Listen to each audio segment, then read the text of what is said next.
Alors, moi, je m'appelle Claudette Lheureux. Je compte depuis pas mal longtemps parce que dans ma famille, il y avait une tradition le dimanche soir où mon père racontait des histoires. Et comme la semaine, il y avait des réunions, ben, c'est moi qui regroupais les enfants, mes petits frères et sœurs, parce que je suis à la quatrième. Puis là, c'est moi qui leur contais des histoires. Et tu viens d'où? Moi, je suis originaire de Maniwaki. Et moi, je ne viens pas de Maniwaki, je viens des Pays-Bas. J'ai vécu en France, ce qui fait que je compte en français, mais j'aime raconter des contes de partout dans le monde. Et même quand j'avais 10 ans, j'avais comme objectif de devenir polyglotte, mais je le fais à travers les contes. Moi, j'ai commencé en l'an 2000 avec la Marche mondiale des femmes. Ça a été un... En fait, j'ai voulu commencer, mais bon, ça, c'est une autre longue histoire. Mais c'est à ce moment-là que j'ai commencé à compter, à fin 1999-2000. Et je m'appelle Petronella.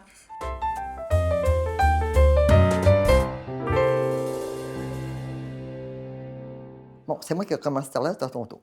Bon. Et qui est autoritaire. Moi, j'ai choisi l'orange, Claudette, pour représenter le conte. Pour moi, cette orange, si tu te souviens, il y a ce conte très ancien. C'est un vieux classique du conte qui s'appelle le conte des trois oranges. Et à l'intérieur de ces oranges-là, il y a une femme extraordinaire, très belle, qui apparaît. Mais il y en a, les deux premières meurent et la troisième, le jeune homme arrive à la sauver parce qu'il y a assez d'eau pour l'abreuver. OK, c'est l'eau. Ouais, c'est une très, très vieille histoire. Oui, qui est belle aussi. Qui est très belle. Et l'orange a été longtemps quand même aussi synonyme de présent. Je veux dire de cadeau. Parce que c'est ça qu'on recevait à Noël, comme cadeau. Quand on était petite, hein? Oui. Au jour de l'an. Oui, voilà. Aux étrennes, oui. J'avais oublié ça, moi. Toi, est-ce que tu as un objet... Moi, c'est une pomme. Mais ça me vient du côté anglophone, cette affaire-là. Et toutes les deux, on a un fruit. On a un fruit. Bon. Alors, la pomme. Une vieille légende, vieille comme le monde, qui dit qu'au pied de l'arbre à compte, il y a une pomme. Alors, il y a 3 pommes. Il y a une pomme pour celui qui compte. Il y a une pomme pour celle qui écoute. Puis, la 3e pomme, on la coupe en 2. Puis, il y en a une pour ceux qui ont compté l'histoire, puis l'autre morceau pour celle qui la comptera plus tard. Alors, voilà. Pom, pom, pom, pom!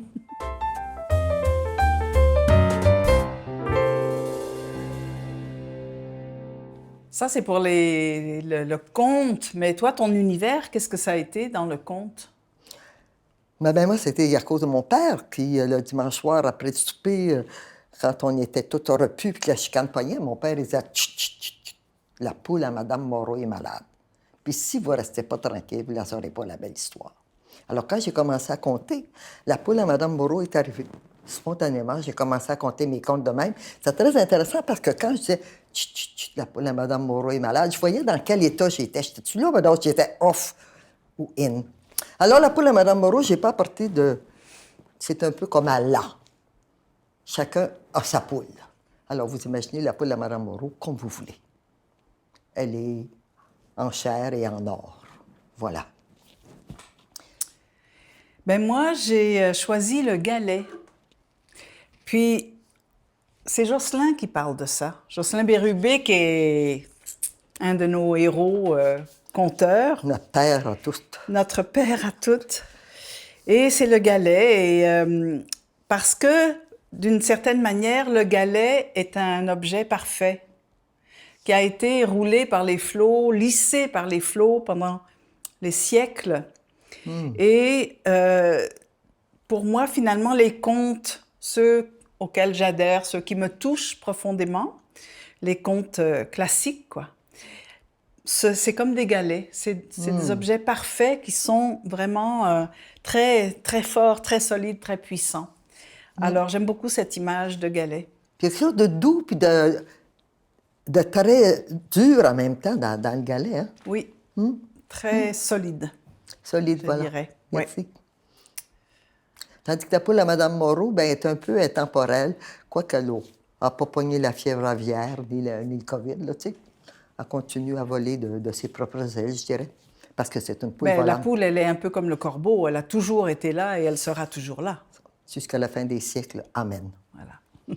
Et voilà pour ce qui est de la poule Voilà. et du galet.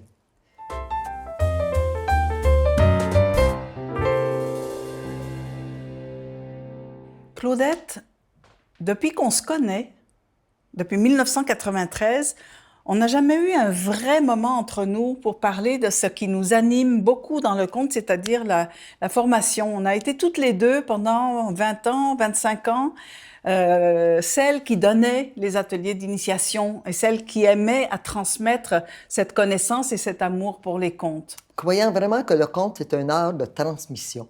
Oui. Parce que je dis, il y a beaucoup de monde qui ont tout appris ça dans les livres, puis nous, on sait, c'est une tradition orale et on va la transmettre. Et qu'est-ce qui symbolise ça pour toi? Bien, moi, j'avais lu ça quelque part, un homme qui était allé voir le vieux sage. Puis le vieux sage, il répondait à toutes les questions. Le garçon, il revenait, puis il disait, je vous demandais. Puis le vieux sage répondait. Puis à un moment donné, il a dit, bien, vous n'êtes pas tanné de me répondre?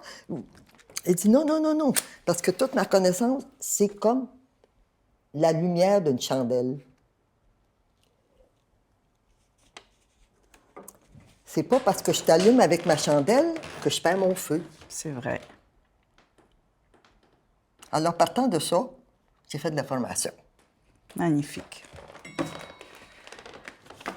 Toi, tu donnais des ateliers d'initiation. Moi, j'ai donné... Tu sais, une fois, on s'en venait à Sherbrooke, je me souviens pas à quelle occasion, puis on se tenait à parler de la façon dont on procédait.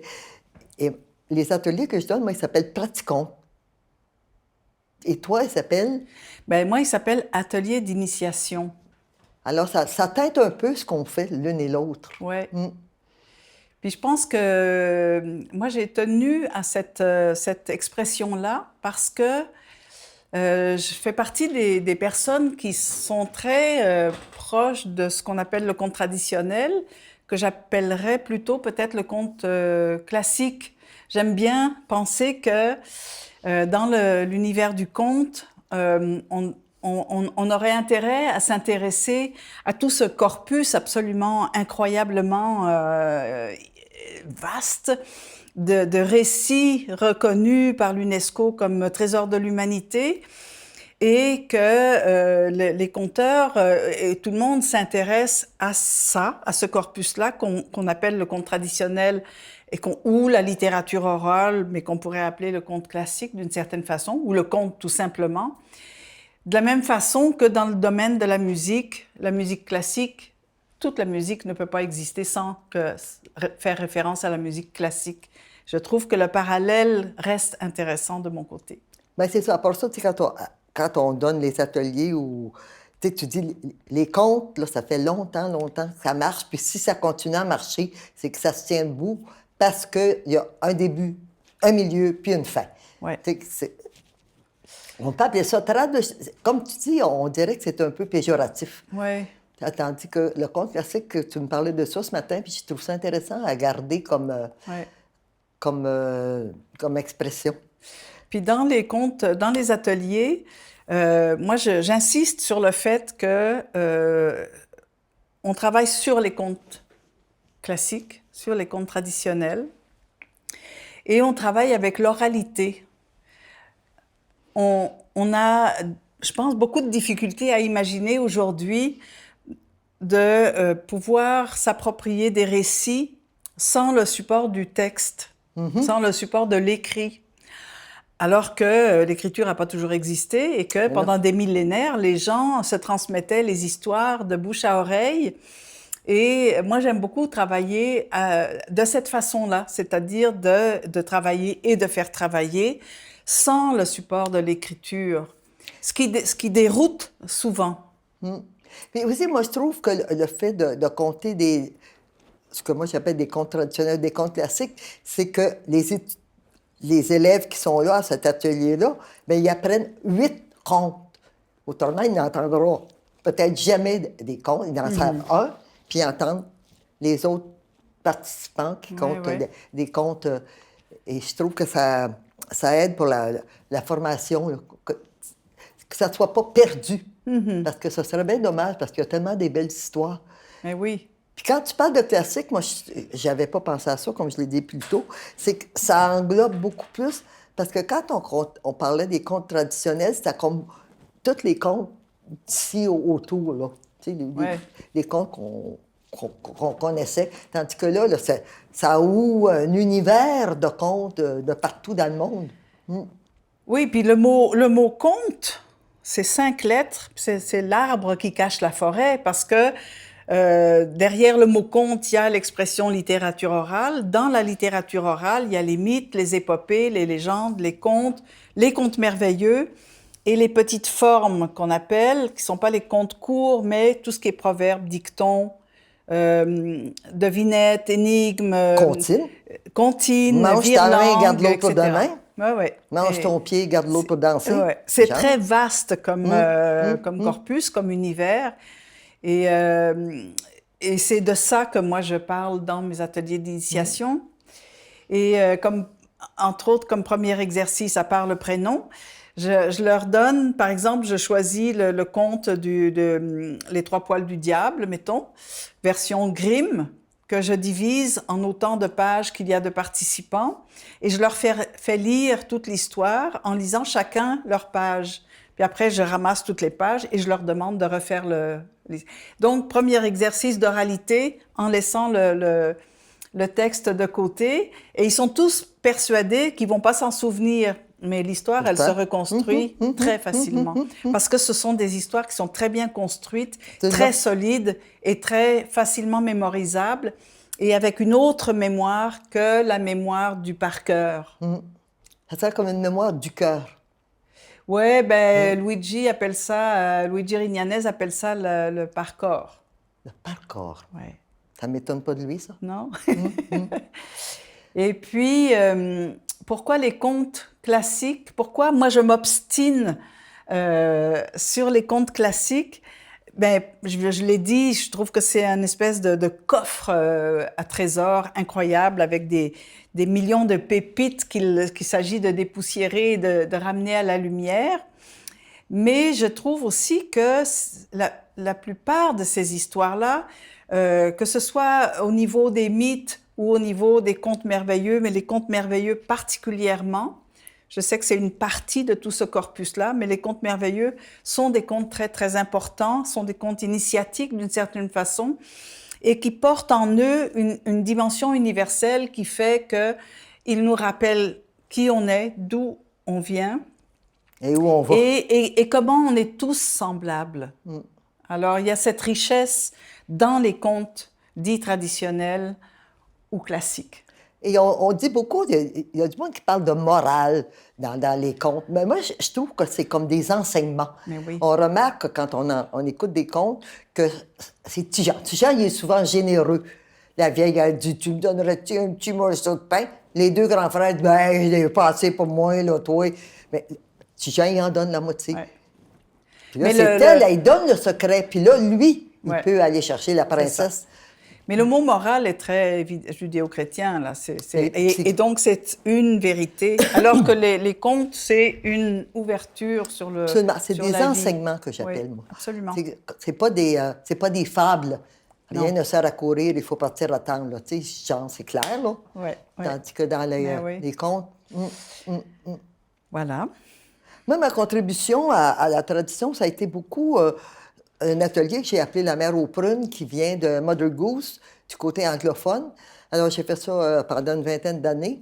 L'objectif de cet atelier-là, c'est d'initier les mamans aux comptines, aux rondes et aux chansons. Et je me rends compte, en venant ici, là, en revisant, ce que je faisais, c'est que je suis vraiment restée dans le traditionnel. Je ne suis pas allée dans les passe-partout. Je ne suis même pas allée avec la chanteuse française là, qui... Non, je suis vraiment restée dans 1, 2, 3, 4, cache, mange ta main, garde l'autre pour demain. Puis sur le pont d'Avignon, beaucoup de chansons. Et je rencontre j'ai fait ça pendant 20 ans. Et je rencontre sur la rue du monde qui me chantent encore une toune, Ouais. qui ont appris là-bas, les enfants l'ont oublié, mais les mères l'ont pas oublié. Et c'est ça que j'ai trouvé très intéressant de cet atelier-là. C'est qu'il n'y avait pas d'objectif pédagogique, je dirais, que on allait là pour chanter puis danser. Et en même temps, c'était des éléments d'enseignement quand même, parce que ça donnait du vocabulaire, ça donnait du rythme, ça donnait de la chaleur, ça donnait de l'attention, ça donnait de la tendresse, ça donnait tout ça. Toutes ces petites formes-là, même les proverbes, les devinettes, les énigmes, c'était des exercices d'intelligence, de logique. Et beaucoup de rapprochements. Ben, ça avait été commencé à Toronto, ça, par deux travailleurs sociaux qui avaient remarqué que les femmes immigrantes arrivaient à Toronto, ça ne parlait pas anglais, ils étaient tous isolés, chacun sur leur bord, puis on commençait à les réunir et à leur montrer l'anglais. En anglais, ils ont tellement de comptines, là. À leur montrer puis des chansons. Et à part ça, eux autres, ils ont commencé aussi à avoir une collation. Parce qu'il y avait bien du monde qui avait un petit creux dans le ventre. Tossez-vous les grosses bédaines, collez-vous sur le long du mur. Fait que, a donné des confitures à ce monde-là. Mais si je peux me permettre, toi, tu as quand même consacré ces 20 années à travailler avec les parents pour les enfants. Et moi, je m'obstinais au contraire à travailler sur des contes pour adultes parce que parmi les 3 préjugés auxquels on se percutait tout le temps, c'était les contes, c'est dans les livres, on les lit, et les contes, c'est pour endormir les enfants. Et puis, à l'époque, c'était forcément drôle. Bon, je ne reviendrai pas là-dessus, pourquoi. Mais donc, moi, je trouvais que c'était important que les adultes aussi réalisent à quel point on a besoin de se faire raconter des histoires comme adultes. Et puis, je me souviens qu'à un moment donné, pendant 2 ans, on a fait toute une aventure sur le conte merveilleux ici dans la région. Et on était un groupe de 9, donc on avait 9 contes merveilleux qu'on travaillait en trio. Et à chaque fois qu'on comptait devant public, les gens nous disaient « Mais comment ça se fait qu'on n'entend jamais tout ça? » Parce qu'on faisait, mettons, Cendrillon, puis on faisait 3 ou 4 ou 5 versions différentes de Cendrillon d'un peu partout dans le monde, tu sais. Et j'avais un pitch à ce moment-là qui faisait que vers la fin du 18e, 19e, il y a eu les collecteurs qui ont, partout dans le monde, collecté tout ce qui était contes, mythes, épopées, danses, chansons, musique traditionnelle. Et grâce à tous ces collecteurs-là, on a pu garder cet héritage-là, ce patrimoine, ce coffre au trésor. Et à un moment donné, il y a des fous comme Arne et Thompson qui se sont dit « il faut qu'on fasse un peu de ménage là-dedans parce qu'on en a trop ». Et ils ont dit, ben, on va commencer par les contes. Et le reste, on le fera après. Alors, ils ont commencé par les contes et ils ont classifié les contes et ils ont catégorisé, ils avaient 2400 sortes de contes différents. 2400 contes types. Parmi les 2400 contes types, il y a 400 contes dits merveilleux. Parmi les 400 contes merveilleux, il y en a un qui s'intitule Cendrillon. C'était le plus aimé. Pas le plus connu, le plus aimé. Cendrillon. Bien, au début du 20e siècle, ces gens-là avaient en main, ces chercheurs-là avaient en main, de partout dans le monde, 2400 versions de Cendrillon. Alors, 2400 contes types, 2400 versions de Cendrillon, ça donne un tout petit peu l'ampleur de l'univers dans lequel on plongeait à ce moment-là, si on décidait de travailler le conte classique. Et on se demande pourquoi les conteurs se doivent d'être humbles. Oui. Quand tu vois tout ça, hein? Oui. Tout ce qu'on ne sait pas. Ben oui, c'est tellement extraordinaire. Oui. Mais aussi, je trouve que de partager cet héritage-là, qui est anonyme, hein? Les contes sont venus, on ne sait pas trop d'où ni de qui, et donc ils appartiennent à tout le monde et à personne.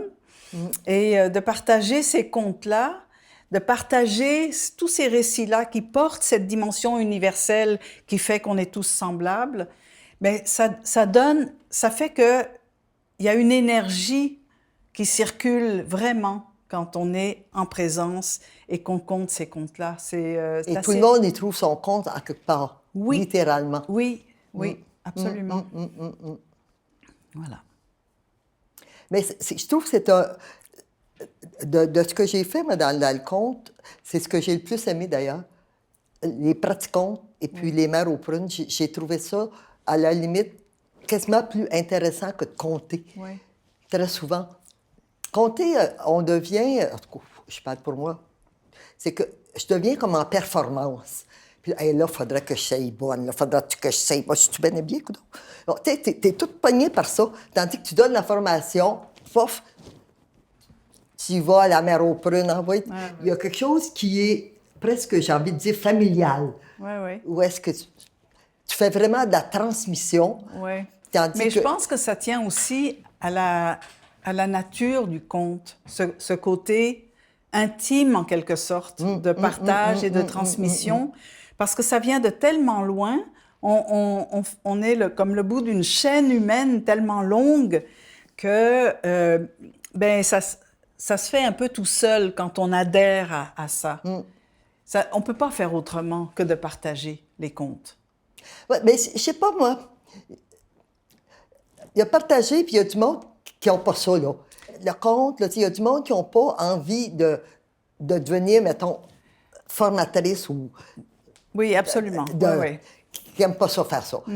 Ça prend un côté grande sœur, maîtresse d'école, chef guide, je sais pas quoi, là, qui fait que, bon, moi, je vais montrer ça aux autres. Parce que... Pour que les autres se mettent à triper, eux autres aussi. Mais c'est toujours étonnant aussi de constater, il n'y a pas très longtemps, j'ai donné un atelier comme ça pour des migrants en francisation. Et finalement, il y en avait un qui connaissait très bien Nasreddin, il y en avait un autre qui connaissait très bien l'épopée du Soundiata Keïta. Et on m'a demandé, comment toi tu te sens dans cet univers-là en ce moment avec la pandémie? Et j'ai dit, ce qui me frappe et me touche, c'est que ça fait 30 ans que je suis dans ce milieu-là, que je me rends compte que sur tous les continents, dans tous les pays, dans toutes les langues, il y a du conte. Et que à partir du moment où on s'intéresse, on fréquente ces histoires-là, qui sont de l'ordre du merveilleux, donc tout est possible, donc il y a de l'espoir. Ces histoires-là, quand on les a en nous, personne ne peut nous les prendre. Merci, bon Dieu. Puis tu sais, il y a aussi, on parlait de ça avant, là, toutes les versions. Tu te rends compte, c'est la même histoire, comme tu disais, là, Cendrillon, là, 2400 versions de par le monde. Ouais. C'est la même structure, à peu près, plus ou moins. Mais Cendrillon a été compté, bon, moi, ça se comptait de bouche à oreille. Puis j'entendais, mon père, moi, il était un excellent conteur par ailleurs. Je l'entendais compter des histoires. Il ne comptait pas des contes, mon père. Il comptait des histoires dans le magasin. Et ça dépendait à qui il comptait l'histoire. Si c'était quelqu'un qui avait eu bien de la misère avec les docteurs, tu peux être sûr qu'il y avait une petite pite. Ou bien, il y en avait un qui s'était instruit dans la famille aussi, mais c'était dans la même foulée. Alors, quand les gens ils comptaient les contes dans le bon vieux temps, ils comptaient ça du monde qui connaissait. C'est quasiment qui connaissait Cendrillon personnellement. Là. Ça fait qu'il y avait quelque chose qui était différent d'aujourd'hui. D'aujourd'hui, où on est sur scène, où on est dans un contexte complètement différent, où on doit être rentable aussi d'une certaine façon. Donc, l'objectif n'est pas toujours exactement le même.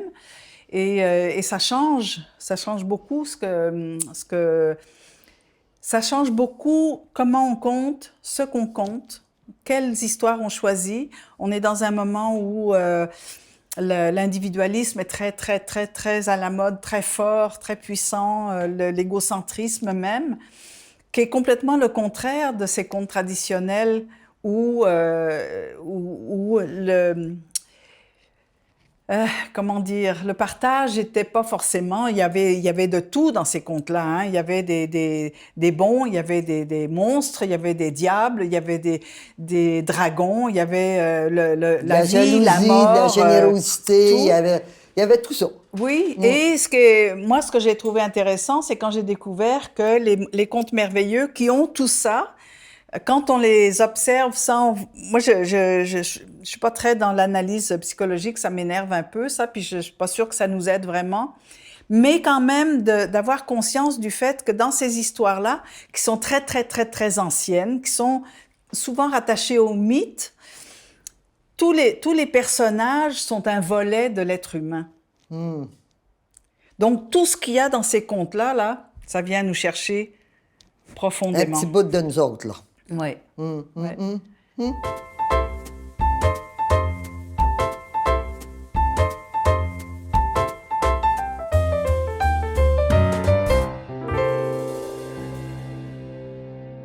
Est-ce que tu veux qu'on recommence tout? Non, ça marche. On dira pas la même chose, pas en tout. T'imagines ces pauvres petits garçons au montage. Ouf!